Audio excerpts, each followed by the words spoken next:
যাদেরকে আমি ছায়ার মতো বিশ্বাস করেছিলাম তারাই আজ আমার শিকড় কাটছে। আসসালামু আলাইকুম, সবাই কেমন আছেন? আশা করি সবাই অনেক অনেক বেশি ভালো আছেন। তো কালকে যেহেতু আস্তে আস্তে আমাদের অনেক সন্ধ্যা হয়ে গেছিল, মানে মাগরিবের আজান দিয়ে দিয়েছিল বাড়িতে আসতে, সেই সময় চারদিকে অন্ধকার হয়ে গেছিল, এই জন্য কোনোভাবে ভিডিও করতে পারি নাই। তো এখন সকালবেলা বাড়ির ছাদে উঠে ছাদের অবস্থা দেখে মনটা খুব ভীষণ খারাপ হয়ে গেছে, খুবই কষ্ট লাগছে, খারাপ লাগতেছে। তো এখন ছাদটা পরিষ্কার করতে হবে, যেহেতু ছাদের সাইড দিয়ে মাটি দিয়ে বাঁধি দেওয়া হয়েছিল যে পানিটা আটকে রাখার জন্য। তো সেই মাটিগুলি রাত্রেবেলা ছেলেকে সঙ্গে করে তো রাত্রে ফেলিয়ে দিয়েছি। তো এখন আমি এই মাটিগুলি ঝেড়ে পরিষ্কার করে পানি দিয়ে একবারে ধুয়ে দিতে হবে। আর যেহেতু মিস্ত্রি কাজ করতেছে, মিস্ত্রিও চলে আসবে, তো এখন আমাদের সিঁড়ির ঘরের কাজ হচ্ছে। তো যাই হোক, এখন এগুলি বাড়ির ছাদটা আপনাদের সঙ্গে শেয়ার করব পরে। তো কিছু কথা আপনাদের সঙ্গে শেয়ার করি। ওই যে কথাই বললাম না, রক্ষকই যখন হয় ভক্ষক, যাদেরকে আমি এত বিশ্বাস করলাম, এত কিছু বিশ্বাস করে দায়িত্ব দিয়ে গেলাম, যাদেরকে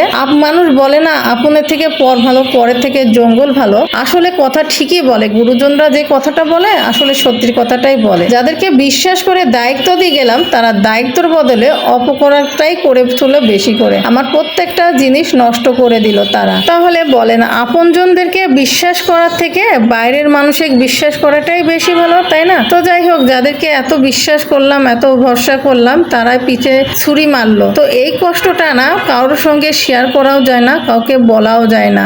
যখন নিজের কাছের মানুষরাই নিজের পিঠে ছুরি দেয়, তাদের সঙ্গে কিন্তু কখনো পারা যায় না। তো যাই হোক, মনের কষ্ট দুঃখ নিয়ে এই তো বাড়ির ছাদটা দেখতেছিলাম আর খুব কষ্ট পাচ্ছিলাম।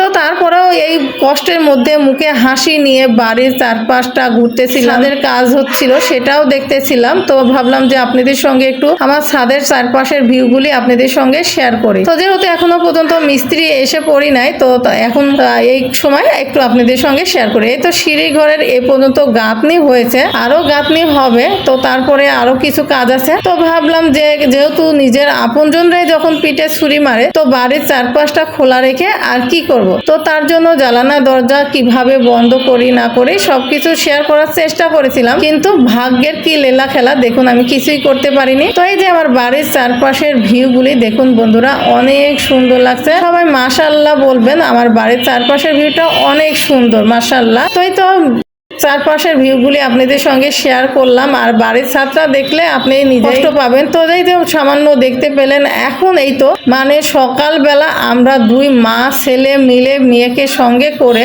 একবারে ধুলা পরিষ্কার করতেছিলাম। ধুলা পরিষ্কার করার পরে আর পারি না, পরে আমরা পানি দিয়ে ঝাড়ু দিয়ে পরিষ্কার করতে করতে একবারে হাঁপাই গিয়েছিলাম। কষ্ট হচ্ছিল যে এত টাকা রক্ত ঘামানো, কত কষ্টের টাকা, সেই টাকা দিয়ে এত কষ্ট করে বাড়ি কেন করলাম।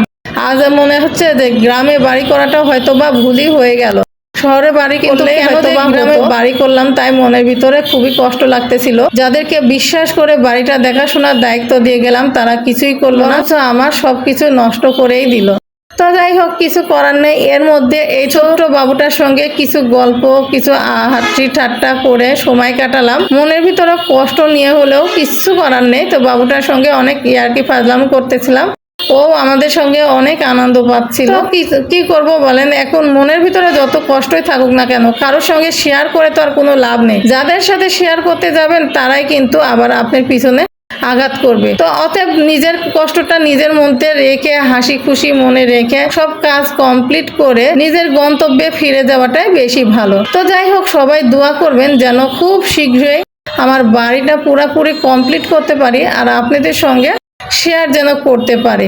তো যাই হোক বন্ধুরা, বলেন এত কষ্ট মনের ভিতরে নিয়ে এই যে বাড়ির কাজটা করতেছিলাম, গল্প করতেছিলাম, খুবই ভালো লাগতেছিল। তো যাই হোক, আর এদিকে কিন্তু কষ্ট পেতে পেতে বসেছিলাম, মিস্ত্রি কাজ করতেছে, তো কি করব। তারপরে এদিকে হাঁটতে হাঁটতে চলে আসলাম। আর এই যে আমার হাতে দেখছেন মিনি কিন্তু কাশফুল, এই কাশফুলগুলো আমার মেয়ে তুলেছে, সে ছবি উঠাবে বলে।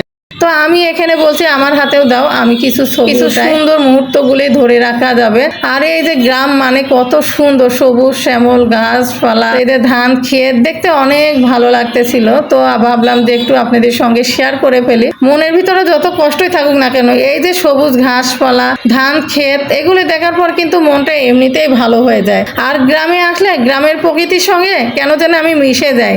আমাকে আমি নিজে চিনতেই পারি না। দেখুন কত সুন্দর লাগছে না, চারপাশের ভিউগুলি অনেক ভালো লাগছে। তো আর এই যে আমার বাড়ির ভিউ দেখুন, আমার বাড়িটার এইভাবে কিন্তু আমি ঘিরে দিচ্ছি চারপাশটা। তো সবাই দোয়া করবেন খুব শীঘ্রই যেন পুরো বাড়ি কমপ্লিট করতে পারি, আর আপনারাও বেশি বেশি করে ভালোবাসা দিবেন, সাপোর্ট করবেন বন্ধুরা। তো এই তো আমার গ্রামের ভিউগুলি আপনাদের সঙ্গে শেয়ার করলাম, কেমন লেগেছে কমেন্টে জানাবেন।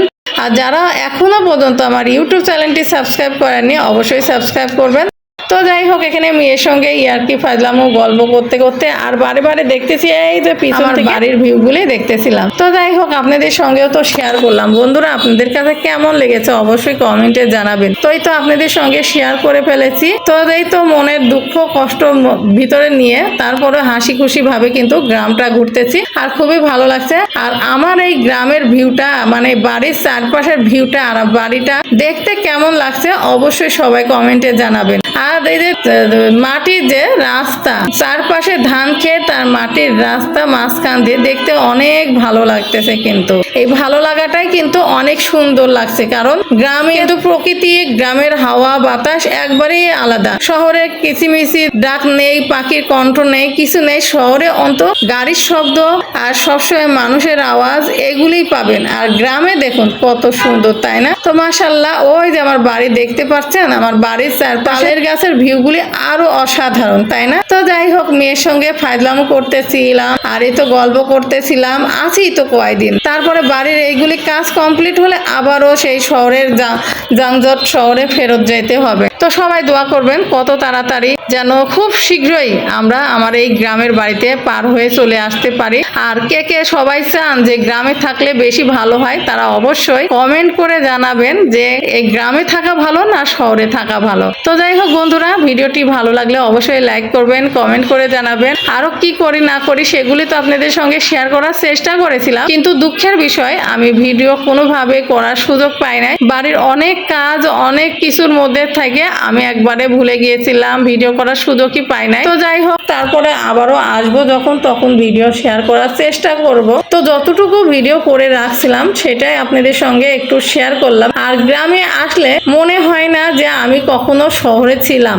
আমি দেখুন একবারে গ্রামের মানুষের মতো কিন্তু হয়ে গিয়েছি, কারণ ছোট্ট থেকে জন্মের পর থেকে গ্রামে বড়, তারপর গ্রামের শ্বশুর বাড়ি সবকিছুই কিন্তু গ্রামে। তো এই যে গ্রামের মাটিতে আসলে গ্রামের মতো হয়ে যাবেন না তো কেমন হবেন বলেন? তো এই তো গ্রামের প্রকৃতির মধ্যে আমি হারিয়ে যাই, আমার খুবই ভালো লাগে। আর এই যে মিনি কাশফুলটা নিয়ে আমি কিন্তু একেবারে ছিঁড়ে দিচ্ছি, আর মেয়ে আমার সঙ্গে চিল্লাচ্ছে, মা কেন তুমি আমার কাশফুলটা নষ্ট করছো? এই তো আমরা চলে আসবো যেদিন সেদিন সকালবেলার ভিউ।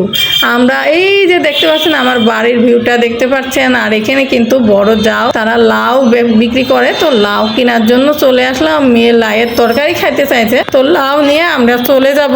তো লাউ কিনতে এসেছি। আর এই তো গ্রামের সুন্দর সুন্দর ভিডিওগুলি আপনাদের সঙ্গে শেয়ার করলাম।